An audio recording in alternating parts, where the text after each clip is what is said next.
उत्तर प्रदेश में पंचायत चुनाव की राजनीति अभी से स्टार्ट हो गई है। इसी क्रम महिला सभा की मीटिंग सपा सुप्रीमो अखिलेश यादव ने डिंपल यादव के साथ ली।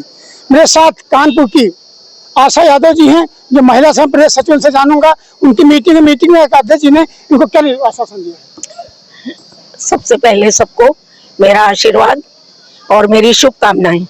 मैं तो यही कहूंगी कि माननीय हमारे जो मुख्यमंत्री जी आदेश देते हैं उन्हीं की बात मैं दोहराना चाहूंगी कि उन्होंने कहा है कटोगे बटोगे मरोगे। इसी संबंध में मैं कहना चाहूंगी कि हमारी पार्टी समाजवादी पार्टी 85 का नेतृत्व करती है। माननीय अखिलेश जी, माननीय डिंपल जी और उनके सब सहयोगी 85 का प्रतिनिधित्व करते हैं और 15 में जो बोलते हैं इन प्रकार बोलते हैं। तो हमारे अगर 85 और उसका साक्षात उदाहरण है कि कैंची और सुई वाला। कैंची और सुई से मैं बताना चाहूंगी, किसी के बारे में कुछ कहना नहीं चाहती, लेकिन समझदार लोग उस चीज को समझ लेंगे कि जिस तरह से कैंची केवल काटने का काम करती है तो सुई वहां पर सिलने का काम करती है। तो ये 85 जो आप देख रहे हैं वो सुई और धागा है, और जो आप 15 देख रहे हैं वो कैंची है, वो कैंची है। इनसे सतर्क रहना है। दूसरी बात मैं ये कहना चाहूंगी, इन्होंने शिक्षा, चूंकि मैं एक कॉलेज की प्रिंसिपल थी, प्रधानाचार्य थी, अब रिटायर हो गई, मुझे बहुत अनुभव शिक्षा का।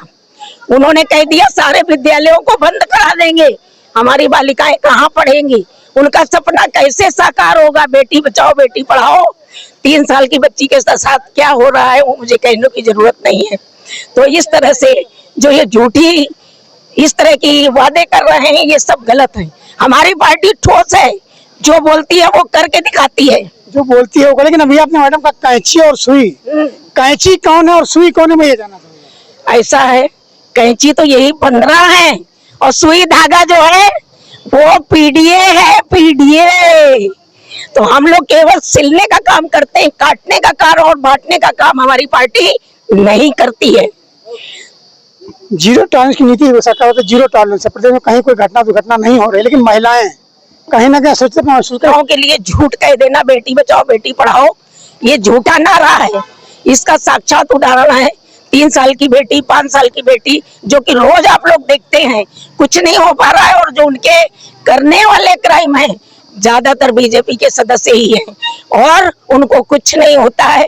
तो मैं ये कब तक हम आंखें बंद करके, कब तक हम ये सब बर्दाश्त करते रहेंगे। तो नहीं सहेंगे अत्याचार। अब होगी आर पार की लड़ाई। आर पार की लड़ाई की उत्तर प्रदेश सरकार करे, कोई भी महिला से छेड़खानी करता है, अगला चौराहा पार नहीं कर पाता, उसको सरकार पुलिस पकड़ लेती है। क्या झूठा है, सच है? क्या ये उदाहरण जो इतने सारे दिए हैं अभी, ये सारे जो हो रहे हैं, चाहे मुजफ्फरनगर हो, चाहे कैराना हो, चाहे राजस्थान हो, चाहे लखनऊ हो, ये क्यों हो रहे हैं? ये तो मुख्यमंत्री माननीय जी के नाक के नीचे हो रहे हैं। क्यों नहीं वो संभाल पा रहे हैं?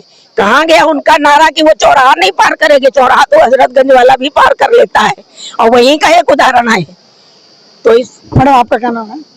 मैं रंजू यादव, ब्लॉक प्रमुख मैथा, कानपुर देहात। तो महिला सुरक्षा है, सरकार जो कह रही है महिला सुरक्षित है, कहीं कोई तो अपराध नहीं है, इस पे क्या कहेंगे? ऐसा तो है नहीं कि महिला सुरक्षित है। आज के युग में जो सरकार चल रही है इसमें महिलाओं का ही तो ज्यादा शोषण हो रहा है और आम जनता सिर्फ बरगला करके उनसे वोट ले लिया जाता है और ईवीएम के सहारे से जो चल रहा है। अगर बैलेट पेपर से लें ये लोग तो हमारी ही जीत हो, हमारी पार्टी की, हमारा समाजवादी पार्टी का परिवार ही विजय हो। आप एक महिला भी हैं, ब्लॉक प्रमुख भी हैं, राजनीति में भी हैं। आज की महिलाओं को घर चलाने में क्या क्या समस्याओं का सामना करना पड़ता है? घर की समस्याएं हैं, जैसे कि रसोई है, उसमें गैस सिलेंडर कितना बढ़ा दिया है, पेट्रोल डीजल कितना बढ़ा दिया है, शिक्षा का अभाव हो रहा है। जो शिक्षित टीचर हैं वो देखिए बैठे हुए हैं स्कूलों में जा करके, जब हम लोग देखते हैं जा करके तो अक्सर बैठे हुए मिलते हैं, बच्चे खेल रहे हैं। जो उनका एमडीएम आता है वो भी आधा अधूरा दिया जाता है, उनको भरपूर तरीके से नहीं दिया जा रहा। ये सब चीजें हम लोगों ने जांचा है, देखा है। इससे निजात पाने के लिए क्या करेंगे महिलाएं?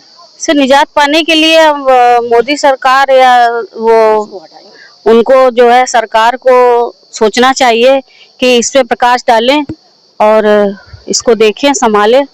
और नहीं संभाल पा रहे हैं तो फिर सरकार भंग हो, और क्या होना चाहिए।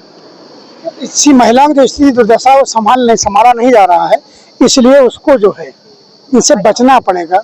और बिना बचे सरकार को बचना मुश्किल है, क्योंकि महिला ने ठान लिया है परिवर्तन परिवर्तन परिवर्तन। ये 27 दिखाएगा क्या होगा। तब तक के लिए आप जुड़े निष्पक्ष के साथ।